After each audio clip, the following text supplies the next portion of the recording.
ایک مرتبہ حضرت جبرائیل علیہ السلام حضور اقدس صلی اللہ علیہ وآلہ وسلم کے حجرہ مبارک میں تشریف لائے اور رو رہے تھے۔ جب حضرت جبرائیل علیہ السلام واپس چلے گئے تو آپ صلی اللہ علیہ وآلہ وسلم نے فرمایا، اے میرے امت، صرف یہ عمل تمہیں جہنم کے ہلا سے دلا سکتا ہے، قبر کے سختی سے دور رکھ سکتا ہے، پل صراط کے منزل سے آسانی سے گزار سکتا ہے، جہنم کے دہتے کی آگ سے بچا سکتا ہے۔ یہ عمل اللہ تعالیٰ کے ہاں بہت مقبول و محبوب ہے۔ یہ عمل سات و آسمان پر اللہ تعالیٰ تک پہنچاتا ہے۔ بسم اللہ الرحمن الرحیم۔ السلام علیکم ورحمۃ اللہ وبرکاتہ۔ محترم ناظرین، سرکار دو عالم صلی اللہ علیہ وآلہ وسلم کا فرمان علی شان ہے کہ گزشتہ زمانے میں 3 آدمی سفر میں تھے کہ رات گزرنے کے لیے انہیں ایک غار کا سہارا لینا پڑا۔ جو ہی وہ غار میں داخل ہوئی تو پہاڑ کے اوپر سے ایک چٹان ٹوٹ کر غار کے منہ پر گرا، جس سے غار کا منہ بند ہو گیا۔ تینوں شخص نے زور آزمائی کی تاکہ چٹان سرک سکے اور ہم باہر نکل سکے، لیکن ایسا نہ ہو سکا۔ انہوں نے سوچا کہ اس چٹان سے چھٹکارا پانے کا ایک ہی طریقہ ہے کہ ہم اپنے نیک اعمال کا وسیلہ پیش کرتے اللہ تعالیٰ سے دعا مانگے۔ ان میں سے ایک شخص نے خدمت والدین کو وسیلہ بنا کر دعا کی، کہا، اے اللہ، تیرے اس احکام سے ڈرتا تھا کہ تو نے فرمایا اپنے والدین کی خدمت کیا کر۔ میں خود کے بچوں کو بوکا بٹھا کر والدین کو پہلے کھانا کھلایا کرتا تھا تو چٹان تھوڑی سی سرک گئی، لیکن وہ اب بھی باہر نہ نکل سکتی تھی۔ دوسرے نے اس طرح دعا دی، میرے ایک چچا زادہ بہن تھی جو مجھے سب سے زیادہ محبوب تھی۔ میں نے کئی مرتبہ اس سے بری خواہش کا اظہار کیا مگر اس نے انکار کر دیا، یہاں تک کہ وہ قحط سالی نے مبتلا ہوئی اور مدد حاصل کرنے میرے پاس آئے تو میں نے اسے 100 دینار اس شرط پر دے کہ وہ میرے ساتھ تنہائی میں جائے، لہٰذا وہ مجبور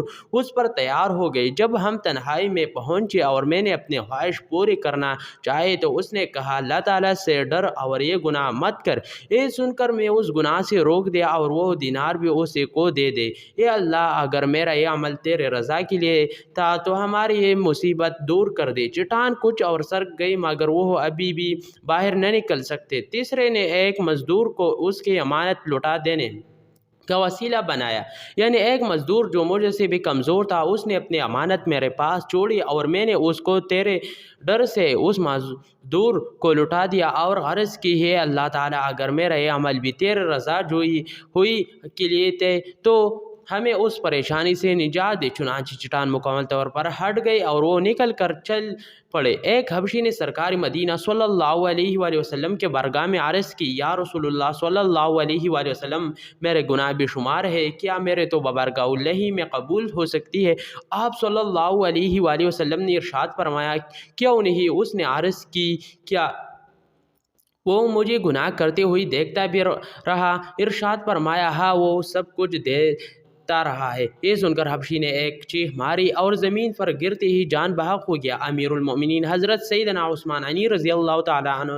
جب کیسے کہ قبر پر تشریف لے جاتے تو اس قدر روتے کہ آپ کی داڑھی مبارک آنسوں سے تر ہو جاتی۔ آپ کی خدمت میں عرض کی گئی جنت اور دوزخ کے تذکرے پر آپ اتنا نہیں روتے جتنا کہ قبر پر روتے ہیں، تو ارشاد فرمایا، میں نے نبی کریم صلی اللہ علیہ وآلہ وسلم سے سنا ہے کہ قبر آخرت کے سب سے پہلے منزل ہے۔ اگر صاحب قبر نے اس سے نجات پا لی تو بعد میں قیامت کا معاملہ آسان ہے، اور اگر اس سے نجات نہ پڑی تو بعد کا معاملہ زیادہ سخت ہے۔ پھر فرمایا، قبر کا منظر سب منظر سے زیادہ ہولناک ہے۔ قبریں جو اوپر سے بظاہر ایک جیسے دکھائی دیتی ہے، ضرور نہیں کہ ان کے اندرونی حالات بھی ایک جیسے ہو۔ اسے مٹی کے ڈھیر تولی دفن ہونے والا اگر کوئی نمازی تھا، رمضان المبارک کے روزے رکھنے والا تھا، پورا ماہ رمضان المبارک یا کم از کم آخری عشرے کا ارتکاب کرنے والا تھا، ماہ رمضان کا عاشق و قدرہ تھا، فرض ہونے کی صورت میں اپنے زکوٰۃ پورے ادا کرنے والا تھا، رزق حلال کمانے والا تھا، بقدر کفایت حلال روزی پر قناعت کرنے والا تھا، تلاوت قرآن کرنے والا تھا، تہجد اشراق 50 اور اولین کے نوافل ادا کرنے والا تھا، عاجزی کرنے والا اور حسن اخلاق کا پیکر تھا، شریعت کے مطابق ایک مٹی داڑھی بڑھانے والا تھا، امام قطغاج سر پر سمجھانے سجانے والا تھا، سنتوں کا متعین تھا، ماں باپ کے فرمان برداری کرنے والا تھا، بندوں کے حقوق ادا کرنے والا تھا، اللہ پاک اور اس کے پیارے محبوب صلی اللہ علیہ وآلہ وسلم کا چاہنے والا تھا، یا صحابہ کرام رضوان اللہ علیہم اجمعین اور اہل بیت الزام اور اولیاء کرام کا دیوانہ تھا، تو اس کے قبر جو اوپر سے مٹی کے چھوٹے سے ڈھیری نما دکھائی دے رہی ہو سکتا ہے کہ اللہ پاک اور اس کے رسول صلی اللہ علیہ وآلہ وسلم کے فضل و کرم سے اس کا اندرونی حصہ تھا، حد نکاح وسیع ہو چکا ہو، قبر میں جنت کے کھڑکی کھلی ہوئی ہو اور اس مٹی کے زہر ڈھیر تلے جنت کا حسین باغ موجود ہو، دوسرے طرف اسے مٹی کے ڈھیر تلی دفن ہونے والا اگر معاذ اللہ کے فنا بے نمازی تھا، رمضان المبارک کے روزے جان بوجھ کر برباد کرنے والا تھا، رمضان المبارک کے راتوں میں گلیوں کے اندر کھیلوں کے ذریعے مسلمانوں کی عبادتوں یا نیند میں ہلل ڈال کر تکلیف پہنچانے اور دل و آزاری کا سبب بننے والا تھا، فرض ہونے کے باوجود زکوٰۃ کی ادائیگی میں مہل کرنے والا تھا، حرام روزی کمانے والا تھا یا رشوت کا لین دین کرنے والا تھا، لوگوں کے قرضے دبانے والا تھا، شراب پینے والا تھا، جوا کھیلنے والا تھا، شراب و جوئی کے اڈے چلانے والا تھا، مسلمان کے بلجا اجازت شرعی طول ازاریہ کرنے والا تھا، مسلمان کو ڈرا دھمکا کر بت وصول کرنے والا تھا، عوام کے خاطر مسلمان کو اغوا کرنے والا تھا یا چوری کرنے والا تھا، ڈاکہ ڈالنے والا تھا، امانت میں خیانت کرنے والا تھا یا زمینوں پر ناجائز قبضے کرنے والا تھا یا بے بس کسانوں کا خون چوسنے والا تھا یا اقتدار کے نشے میں قسمت ہو کر ظلم و ستم کے اندھیا چلانے والا تھا یا فلم ڈرامے دیکھنے یا دکھانے والا تھا، گانے باجے سنانے یا سننے والا تھا، گالی گلوچ جھوٹ غیب چولی تہمت و بدگمانی اور تکبر کا عادی تھا یا ماں باپ کا نافرمان تھا، تو ہو سکتا ہے کہ مٹی کے اس پر سکون نظر آنے والے ڈھیر تلی بے قرار کا عالم ہو، جہنم کے کھڑکی کھلی ہوئی ہو، آج سلگ رہی ہو، سانپ اور بچھو دفن ہونے والے کے بدن پر لیٹے ہوئی ہو اور ایسے چیخ و پکار مچی ہوئی ہو جیسے ہم سن نہیں سکتی، یاد رکھے ہمیں بھی ایک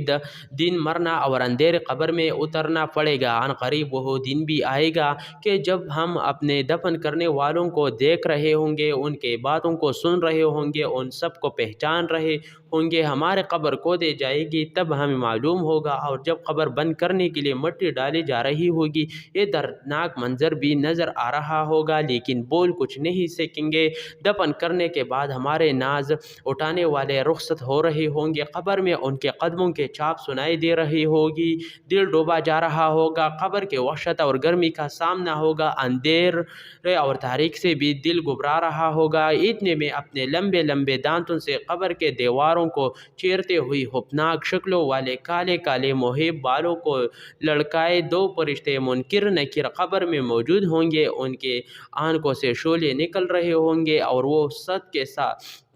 سختی کے ساتھ بٹھائیں گے اور گرفت و سلیجے میں سوالات کریں گے، ہمیں نہیں معلوم کہ ہم ان کے جوابات میں کامیاب ہوں گے یا نہیں۔ ایک مرتبہ حضرت سیدنا جبرائیل علیہ السلام کو دیکھا کہ وہ رو رہے ہیں، تو آپ صلی اللہ علیہ وآلہ وسلم نے دریافت فرمایا، اے جبرائیل علیہ السلام، آپ تم کیوں روتے ہو حالانکہ تم بلند ترین مقام پر فائز ہو؟ انہوں نے عرض کی، میں کیوں نہ رو کہ میں نے رونے کا زیادہ حقدار کے کہے، میں اللہ تعالیٰ کے علم میں اپنے موجودہ حال کے علاوہ کسی دوسرے حال میں نہ ہو، اور میں نہیں جانتا کہ کہیں ابلیس کی طرح مجھ پر ابتلا نہ جائے کہ وہ بھی فرشتوں میں رہتا تھا، اور میں نہیں جانتا کہ ملک پر کہیں باہر اونٹ تو مار تو کی طرح آزمائش نہ جائے۔ یہ سن کر رسول اللہ صلی اللہ علیہ وآلہ وسلم بھی رونے لگے، یہ دونوں روتے رہے یہاں تک کہ ندا دی گئی، اے جبرائیل علیہ السلام اور اے محمد صلی اللہ علیہ وآلہ وسلم، اللہ تعالیٰ نے تم دونوں کو نافرمانی سے محفوظ فرما دیا ہے۔ پھر حضرت جبرائیل علیہ السلام چلے گئے اور رسول خدا صلی اللہ علیہ وآلہ وسلم باہر تشریف لے آئے اور فرمایا، یہ میری امت، اللہ کے حب سے رویا کرو، راتوں کو اٹھ کر اللہ کے حب سے رونا تمہیں جہنم سے خلاصی دلائے گا، تمہارے دل نرم ہوں گے اور یہی تمہارے آنسو تمہیں جہنم کے آگ سے بچا سکتے ہیں۔ ہے میری امت، اللہ کے حب سے اتنا رویا کرو تمہارے یہاں ہے ساتوں آسمان کے اوپر تک پہنچ جاتے ہیں۔ اور حق تعالی فرماتا ہے اے میرے ملائکہ دیکھو میرے بندے کو معلوم ہے کہ میں اس کا رب ہوں، اے میرے ڈر سے رو رہا ہے، تم گواہ ہو جاؤ میں ان کی مغفرت اور بخشش کر دی ہے۔ ایک مرتبہ حضرت جبرائیل علیہ السلام اور حضرت میکائیل علیہ السلام رونے لگے تو رب تعالی نے دریافت کیا کہ تم کیوں روتے ہو؟ انہوں نے عرض کی یہ آپ ہم تیرے حب یا تدبیر سے بے حب نہیں ہے۔ رب تعالی نے ارشاد فرمایا تم اسے حالات پر رہنا، کبھی مجھ سے بے حب مت ہونا کیونکہ یہ عمل مجھ کو بہت محبوب ہے۔ جو بھی میرے حب سے روتا ہے میں ان کو ہر مصیبت سے خلاص عطا کرتا ہوں۔ حضرت سیدنا ابو ہریرہ رضی اللہ تعالی عنہ سے مروی ہے کہ رسول خدا صلی اللہ علیہ وآلہ وسلم نے فرمایا بنی اسرائیل میں ایک شخص تھا جس نے زندگی بھر کبھی کوئی نیکی نہ کی تھی۔ اس نے اپنے گھر والوں کو وصیت کی کہ جب میں مر جاؤں تو مجھے جلا دینا اور میرے آدھی رات جنگل میں اڑا دینا جبکہ آدھی رات دریا کے سپرد کر دینا۔ رب تعالی کی قسم اگر اللہ تعالی نے میرے گرفت کی تو میں اس عذاب سے بہت ڈرتا ہوں۔ جب اس شخص کا انتقال ہو گیا تو اس کے رضا کے مطابق گھر والوں نے اس کی وصیت پوری کر دی۔ اللہ تعالی نے دریاؤں کو اس کے راکھ جمع کرنے کا حکم ارشاد فرمایا تو اس نے اپنے اندر اس کے موجود راکھ تمام جمع کر دی۔ پھر جنگل کو بھی یہی حکم ہوا، اس نے بھی ایسا ہی کیا۔ پھر اللہ تعالیٰ اس شخص سے سوال کیا کہ بتاؤ تم نے ایسا کیوں کیا؟ اس نے عرض کی کہ یہ میرے رب تو جانتا ہے کہ میں نے یہ سب کچھ فقط تیرے حب کی وجہ کیا تھا۔ یہ سن کر اللہ رب العالمین نے اس کے بخشش فرما دی۔ حضرت سیدنا یحییٰ ابن عبد الملک پر حب خداوندی کا بڑا غلبہ تھا۔ آپ دن رات روتے رہتے یہاں تک کہ آپ کے آنکھوں میں ہمیشہ اشوب چشم جیسے سرخی رہتی تھی۔ یہ دیکھ کر بعض لوگوں نے عرض کی کہ حضور آپ کے آنکھوں کا علاج یہی ہے کہ آپ رونا چھوڑ دی، تو آپ نے فرمایا اگر یہ آنکھیں اللہ کے حب سے رونا چھوڑ دی تو پھر ان میں کون سی بلائی باقی رہ جائے گی۔ حضرت سیدنا عبداللہ ابن مسعود رضی اللہ تعالیٰ عنہ کے ہاتھ شاگرد ہے، آپ پر حب خدا کا بڑا غلبہ تھا۔ جب حرم کعبہ میں جاتے تو کہتے ہیں کیسے طرح کعبہ کا طواف کرو، ہائے مجھے بڑے شرم آتی ہے کہ جو قدم گناہ کے طرف چل چکے ہو میں ان کے گناہ گار قدموں کو خدا کے مقدس گھر کے پاس کیسے طرح رکھو۔ ایک کہہ کر آپ زار و قطار رونے لگتے۔ آپ کے سامنے کوئی اللہ تعالیٰ کے قہر و جلال کا تذکرہ کر دیتا تو آپ مور بس مل کے طرح زمین پر تڑپنے لگتے۔ ایک مرتبہ آپ کے سامنے کسی نے کہہ دیا کہ فلاں آدمی بڑا متقی ہے تو آپ نے فرمایا خاموش رہو، تم نے کسی متقی کو کبھی دیکھا بھی ہے؟ ارے نادان، متقی کہلانے کا حقدار وہ شخص ہے کہ اگر اس کے سامنے جہنم کا ذکر کر دیا جائے تو حب اللہ کے سبب اس کے روح پرواز کر جائے۔ حضرت سیدنا مالک ابن دینار ایک مرتبہ قبرستان کے پاس سے گزر رہے تھے کہ آپ نے دیکھا کہ لوگ ایک مردے کو دفن کر رہے ہیں۔ یہ دیکھ کر آپ بھی ان کے قریب جا کر کھڑے ہو گئے اور قبر کے اندر جھانک کر دیکھنے لگے۔ اچانک آپ نے رونا شروع کر دیا اور اتنا روئے کہ عشق کھا کر زمین پر گر پڑے۔ لوگ مردے کو دفن کرنے کے لیے بعد آپ کو چارپائی پر ڈال کر گھر لے آئے۔ کچھ دیر بعد حالات سنبھلے اور آپ ہوش میں آئے تو لوگوں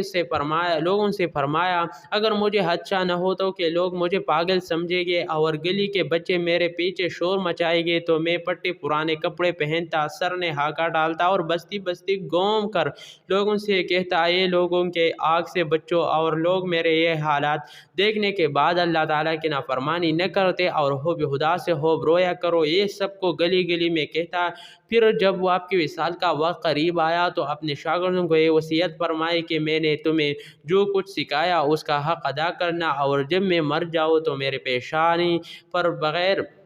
روشانی کے لکھوا دینا اے مالک بن دینار ہے جو اپنے آقا کا بھاگا ہوا غلام ہے۔ پھر مجھے قبرستان لے جانے کے لیے چارپائی پر مت ڈالنا بلکہ میرے گردن میں رسی ڈال کر ہاتھ پاؤں باندھ کر اس طرح لے جانا جیسے کیسے بھاگے ہوئے غلام کو باندھ کر منہ کے بل گھسیٹتے ہوئی اس کے آقا کے پاس لے جایا جاتا ہے۔ اور قیامت کے دن جب مجھے قبر سے اٹھایا جائے تو 3 چیزوں پر غور کرنا۔ پہلی چیز کہ اس دن میرا چہرہ سیاہ ہوتا ہے یا سفید۔ دوسری چیز کہ جب اعمال نامے تقسیم کے جا رہے ہو تو مجھے نام اعمال دائیں ہاتھ میں ملتا ہے یا بائیں بازو میں۔ تیسری چیز یہ کہ جب میں میزان عدل کے پاس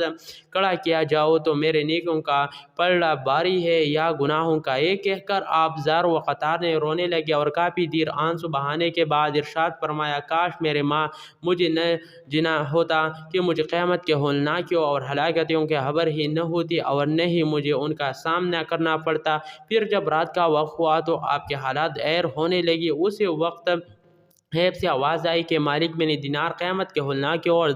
داشتوں سے امن پا گیا۔ آپ کے ایک شاگرد نے یہ آواز سنی تو دوڑ کر آپ کے پاس پہنچا، اس کے دیکھا کہ آپ پر نزاع کی کیفیت طاری تھی اور آپ انگشت شہادت آسمان کی طرف بلند کر کے کلمہ طیبہ ہے کابر کر رہے تھے۔ آپ نے آخری مرتبہ لا الہ الا اللہ محمد الرسول اللہ کہا اور آپ کی روح پرواز کر گئی۔ میرے مسلمان بہن بھائیوں، فقط اللہ کے حب سے رویا کرو، یہی آنسو قبر کی سختی سے بچا سکتے ہیں، جہنم سے بچا سکتے ہیں، پل صراط سے بچا سکتے ہیں۔ صرف یہی آنسو آگ کو جنت میں پہنچا سکتے ہیں۔ جو آنسو خدا کے حب سے بہے وہی تمہارا کل سرمایہ ہے۔ اللہ تبارک و تعالیٰ سے دعا ہے میرے تمام مسلمان بہن بھائیوں کے بچوں کو اللہ پاک اپنے حفظ و امان میں رکھے، آمین یا رب العالمین۔ جزاک اللہ خیر۔ ناظرین، آخر میں اللہ تعالیٰ کے 99 مبارک ناموں میں سے کوئی ایک نام ضرور ٹائپ کریں۔